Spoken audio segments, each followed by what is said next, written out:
Suspense, which is heard on Thursday nights at this hour, is taking its customary summer holiday. Suspense returns to the air 5 weeks from now on Thursday, August 31st.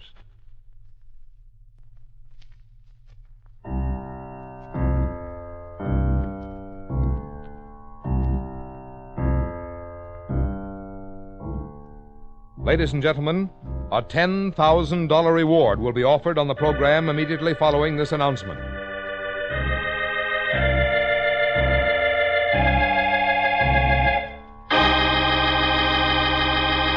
You out there, you who think you've committed the perfect crime, the perfect murder, and that there are no clues, no witnesses, that your identity is unknown. Listen. Somebody knows. Yes, you, wherever you may be, no matter where you're hiding. Somewhere, sometime, someone listening to this program is going to bring you to justice. Yes. Somebody knows.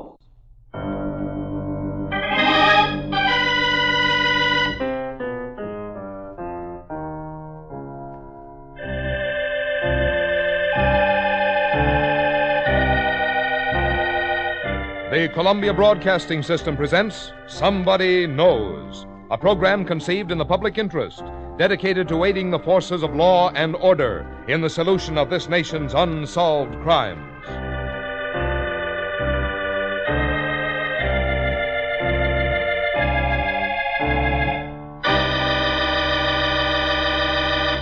Ladies and gentlemen, we're going to recreate for you tonight all the known facts in an actual unsolved murder.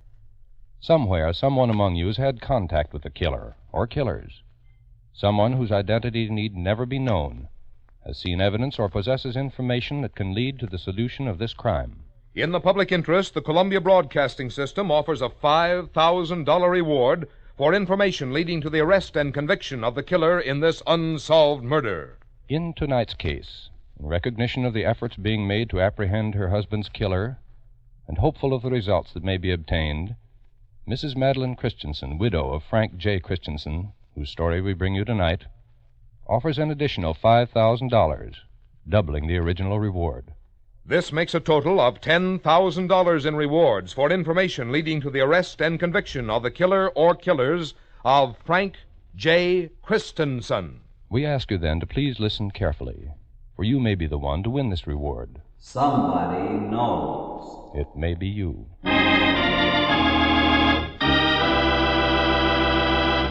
Now we open the files on one of this nation's unsolved murders. It's file number 49-104 from the records of the state's attorney's office in Cook County, Illinois. The unsolved murder of Frank J. Christenson.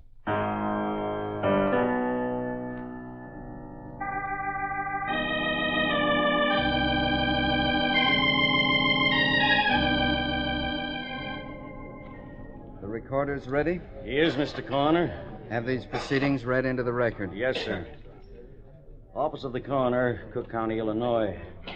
Transcript of testimony taken at the inquest before the Coroner of Cook County, A.L. Brody, Deputy Coroner Louis J. Nat Herney, and the jury duly impaneled and sworn, 2307 South Laramie Avenue, Cicero, Illinois, 11 a.m., December 13, A.D., 1949. We're ready, Mr. Coroner? Very well. The inquest will please come to order. I'd like to ask you, ladies and gentlemen, if you have any information you can give the police, I wish you'd come forward. If you don't wish to give it publicly, you can speak in private. I'd like to see the streets made safe so people should not be mowed down.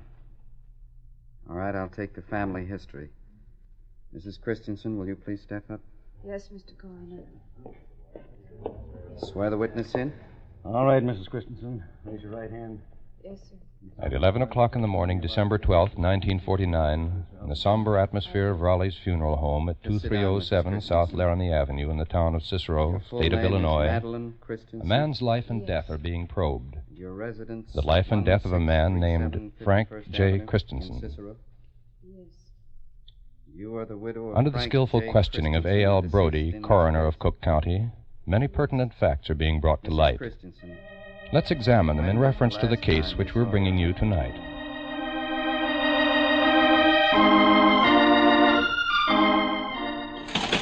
It's spring of the year 1946. two men enter a candy and school supply store in the immediate neighborhood of a high school in the town of Cicero, western suburb of Chicago. They stand to one side, looking over the crowded store. Well, Leo, what do you say? I wouldn't have believed it, Chris. Slot machines in school stores. Fine education for the kids of Cicero, isn't it? Learning how to operate those one-armed bandits. Tossing their lunch money into the syndicate's payoff pot. Come on, Leo, before I get sick.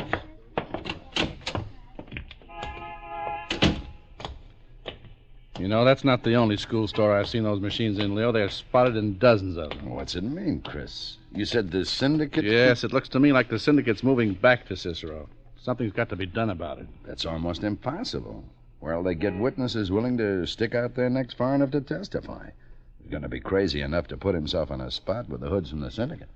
Leo, I believe that some of the Capone gang have returned. They're operating openly without much hindrance from the law. And if they're allowed to continue, this means returning to the days of gangsters, hoodlum killings, and terrorism. But with God's help, I'm going to put a stop to it.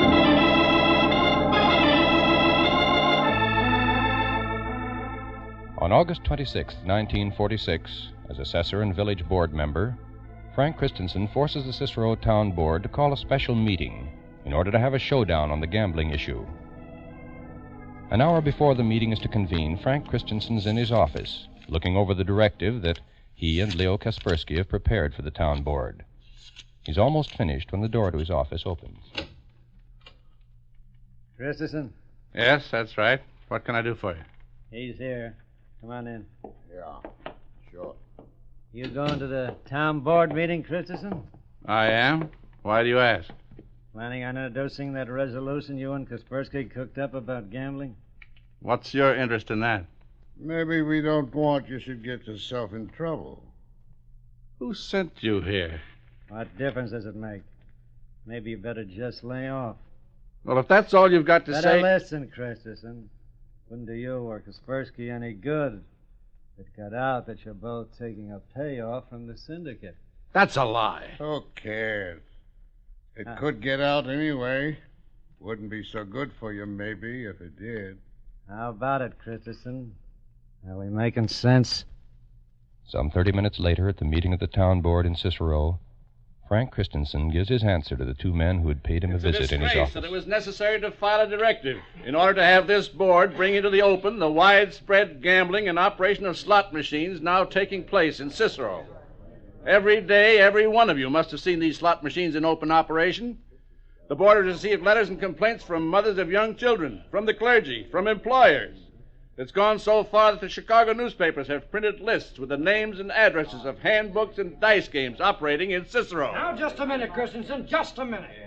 The gambling detail investigated those addresses given by the Chicago papers. It didn't find a thing. Well, then, mister, the gambling detail ought to take a lesson from Cicero's high school kids. They can walk into their school stores and play the slot machines 24 hours a day. If the gambling detail can't find what these kids can find, then there's been a complete breakdown of law enforcement in this town. Now, see here, and that's why Supervisor Kaspersky and I demand that the town board take immediate action to suppress gambling and slot machines, and not to stop until the gambling syndicate's been driven out of Cicero.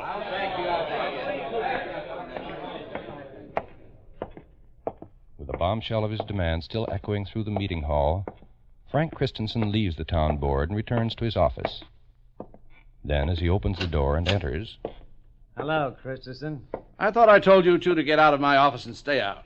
That was a nice speech you made. Very nice. We figured we'd better congratulate you. On what? On still being alive. With a guy who sticks his neck out like you do. Who knows? Might be the last time anybody can say that.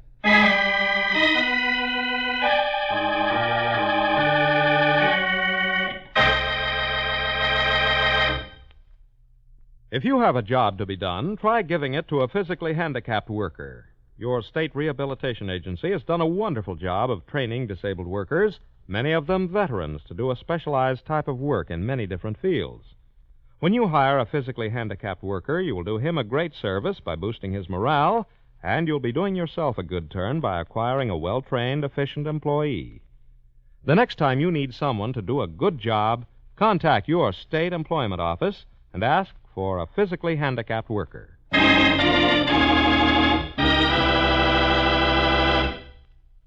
Now back to Somebody Knows and a true case history of an actual murder. Now, ladies and gentlemen, we'll continue with the rest of the factual information concerning the unsolved murder of Frank J. Christenson. File number 49-104 from the records of the State's Attorney's Office of Cook County, Illinois. Remember, $10,000 will be paid for information leading to the arrest and conviction of his killer.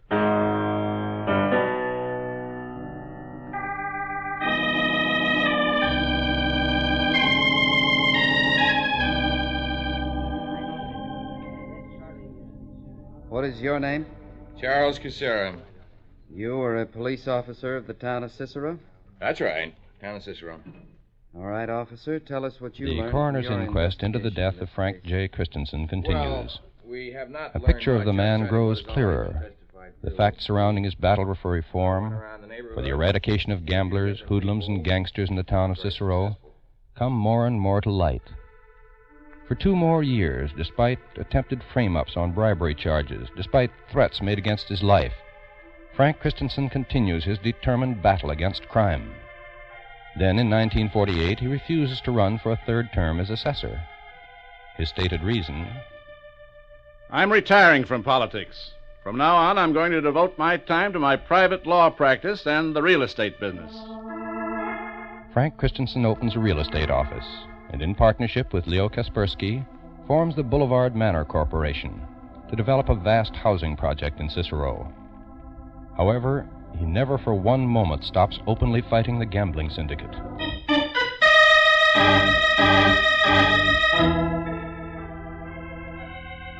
It is now 6:30 on Friday evening, December 9th, 1949.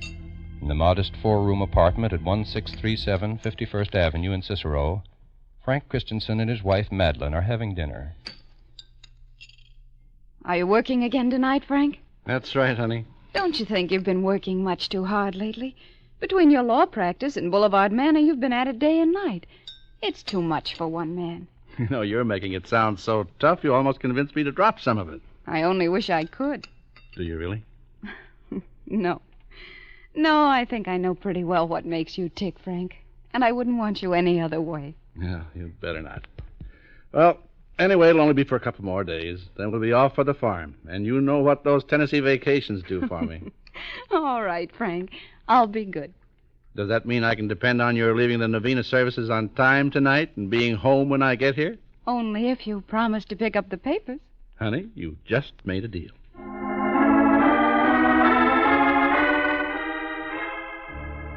It is approximately 9:15 on the night of December 9th, 1949. Frank Christenson finishes work at the subdivision, and with his friends Leo Kaspersky and Michael Litka, drives to the Alton Hotel for a bite to eat.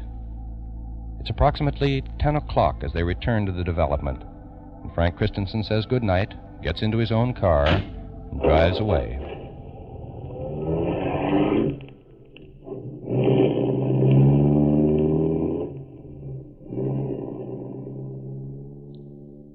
At 10:07, 2 cars speed down quiet residential 51st Avenue in Cicero. One of them suddenly pulls over to the curb and stops. A man gets out and starts to run. And the other car, a black souped-up Ford, has pulled up in the middle of the street. Get in this car, you...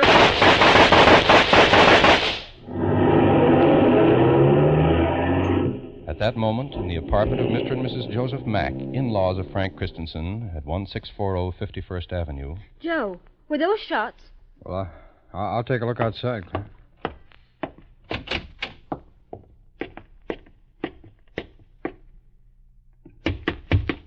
Claire. Claire, there's a man out there near the entrance lying on the sidewalk. I'm going to call the police.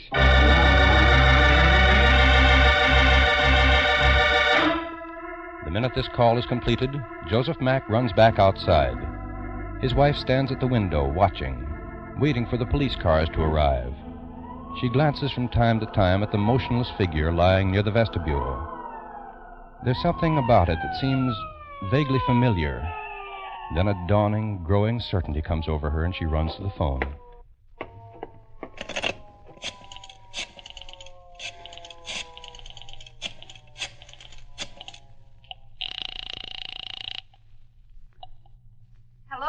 Madeline, this is Claire. Is Frank home yet? Frank? Why, no. Why do you ask? Claire? Claire, that noise outside a while ago. Those firecrackers. Madeline. Madeline! As the arriving police officers examine the body on the sidewalk outside and wait for the ambulance, the front door of the apartment building at 1637 51st Avenue bursts open. Mrs. Frank Christenson runs frantically across the street. Is it Frank? Is it Frank? Joe, tell me, is it... I thought I heard firecrackers. Frank? Frank, speak to me. Speak to me, Frank.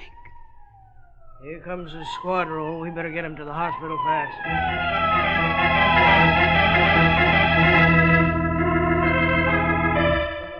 Frank J. Christenson has been shot 8 times, in the head and chest, in the back and arms. He's dead on arrival at Loretto Hospital.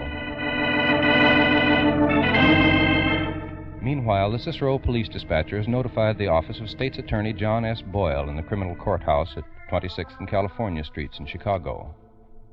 Sergeant Nick Disseldorf, aide to Captain Daniel A. Gilbert, chief investigator, sets in motion the smoothly operating, efficient machinery of the criminal branch of the State's Attorney's office.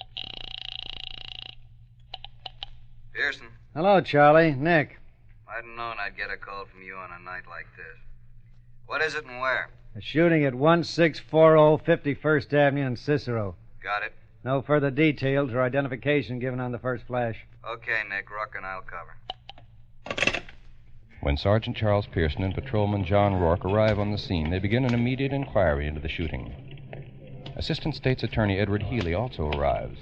Has an identification been made yet, Pearson? Yes, sir. The man who was shot was Frank Christenson. Christenson? We'd better get hold of Boyle himself right away.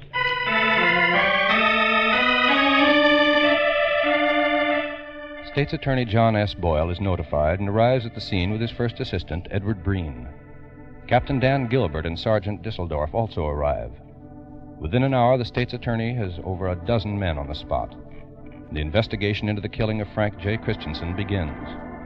An investigation that will not end until it's closed by a conviction.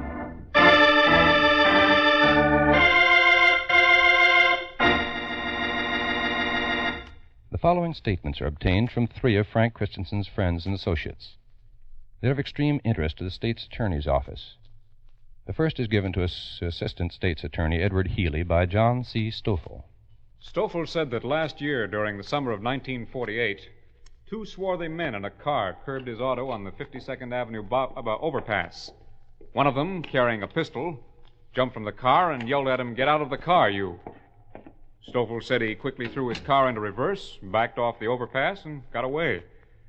Now, I think it's quite significant that the words shouted at Stoffel are almost identically the same words shouted at Frank Christenson just before he was shot to death. The second statement was given to Captain Dan Gilbert by Mr. Frank Kay, who is a law associate of Frank Christenson's. Kay stated that at about 12:45 a.m. on the morning of December 9th, some 20 hours before the murder, he was driving on 35th Street when he noticed a car following him. When Kay arrived at his home at 3525 South 59th Court, the other car was right behind him, a 1942 green-colored Plymouth or Dodge with 2 men in it. Afraid there was going to be a robbery, he went into his house and locked the door. The third statement was made by Mr. Frank Balloon, former fire marshal of Cicero. It was on Friday morning, December 9th. I was leaving my home. It's about 75 feet east of Frank Christenson's law office, and I noticed 2 foreign-looking men trying the door of Frank's office. And finding it was locked, they walked a half a block east and got into a green-colored Plymouth sedan. Both the men were carrying briefcases. And they drove away. Well, there was plenty of parking space in front of Frank's office, so why did they park their car a half a block away?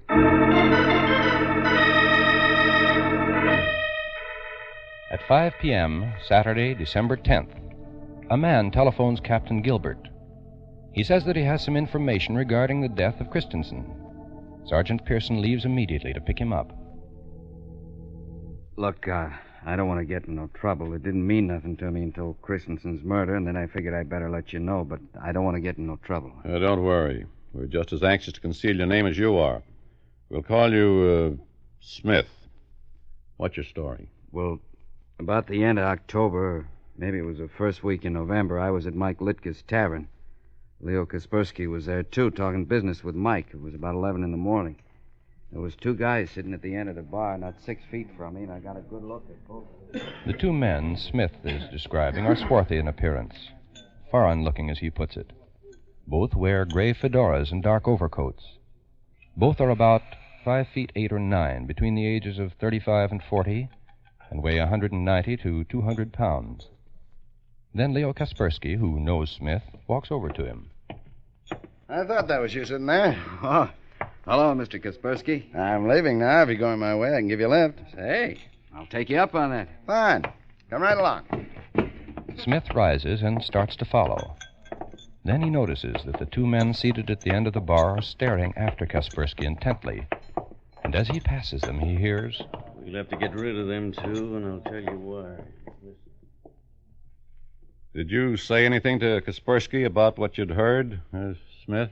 Like I said, Captain, it didn't mean nothing to me until after the murder. Then it hit me. Who else could they mean by them two they wanted to get rid of unless it was Kaspersky and Christenson?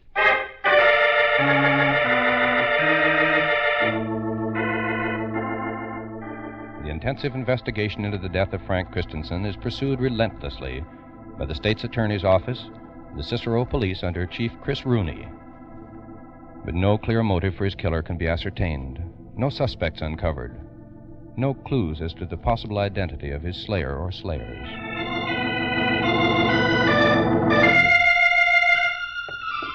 It's the morning of January 31st, 1950.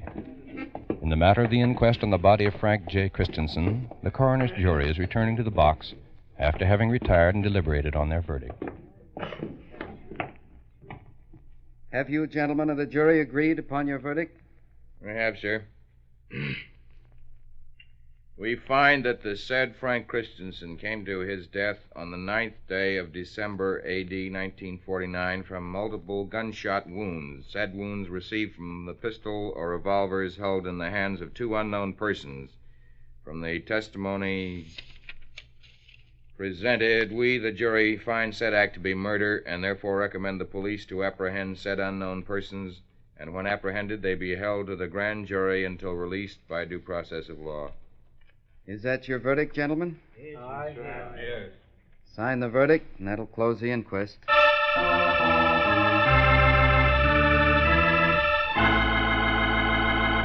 Now listen carefully, please. Listen, all of you, wherever you may be. We're going to give you a recapitulation of all the pertinent facts in the unsolved murder of Frank J. Christenson. Better make a note of them. And remember, by following the instructions we shall give you in a moment, you may be the one to earn rewards totaling $10,000. Now, here are the actual facts in the case. Frank J. Christenson, 44 years of age, was shot to death across the street from his home at 1637 51st Avenue in Cicero, Illinois. The time, approximately 10:07 p.m., Friday, December 9th, 1949. He died of multiple bullet wounds from two different guns, believed to be .38 caliber Colt Specials. His killers are believed to have been driving a 1940 or 41 black souped-up Ford. Also may have had a green Plymouth or Dodge sedan. Now, two men are being sought as suspects in the killing. Here's their description, so please listen carefully. They are between the ages of 35 and 40. They have swarthy complexions. Witnesses all claim that they have a foreign look. Height, 5'8" or 9. Weight, 190 to 200 pounds. When last seen, were wearing gray fedora hats and dark overcoats. Ladies and gentlemen, many theories have been advanced as to the underlying motives in Frank J. Christenson's murder.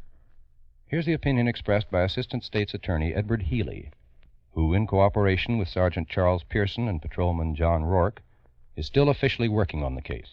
I am convinced that the murder was a warning by the underworld to a strong reform group to keep their hands off the suburbs government. Christenson had strong support for the post of first mayor of Cicero. He had a reputation as a vote-getter and would have been a tough candidate to beat in an election. Underworld bosses may have thought that by killing the reform group's #1 candidate, they could scare off their other aspirants for the post.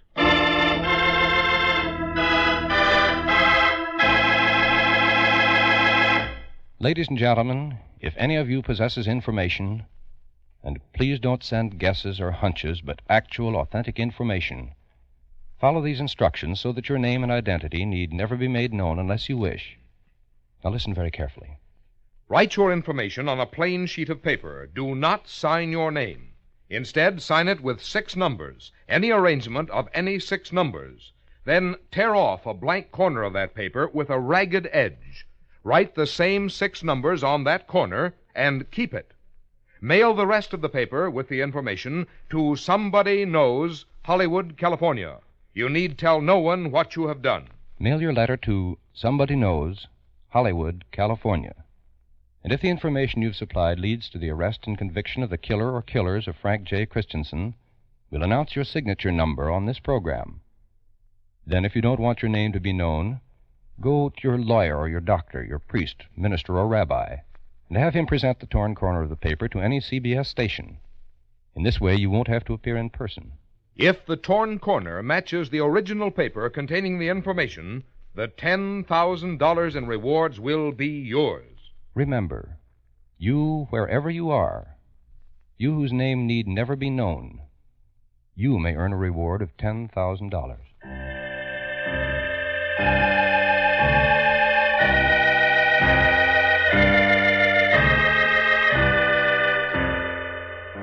Next week, at the same time, we'll present another true case history of unsolved murder. Homicide file number 81550 of the Dallas, Texas Police Department. The murder of Leonard L. Lambert. You out there, you who've murdered in cold blood, think you've gotten away with it. Listen, you cannot escape. There is no perfect crime. Remember, you are not unknown. Somebody knows.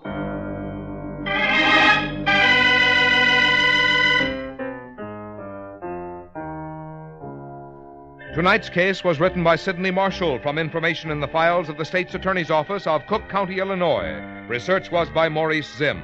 Music was composed and played by Milton Charles. Somebody Knows is a James L. Safier production in association with CBS by arrangement with the Chicago Sun-Times and is based on a copyright owned by W.L. Finstad. It was narrated and directed by Jack Johnstone. In order to be eligible for the $5,000 reward and the additional $5,000 reward that will be paid by Mrs. Madeline Christenson, a total of $10,000, letters containing actual, authentic information leading to the arrest and conviction of the killer or killers of Frank J. Christenson must be addressed to Somebody Knows, Hollywood, California, and postmarked not later than midnight, August 20th, 1950. Arrest of the guilty person or persons must occur within 90 days of that date, and conviction must be within 1 year of tonight's broadcast. If more than one person gives the information leading to conviction, our judges will divide the two $5,000 rewards among them in proportion to the importance the judges attach to the facts supplied, and in this, the decision of our judges will be final.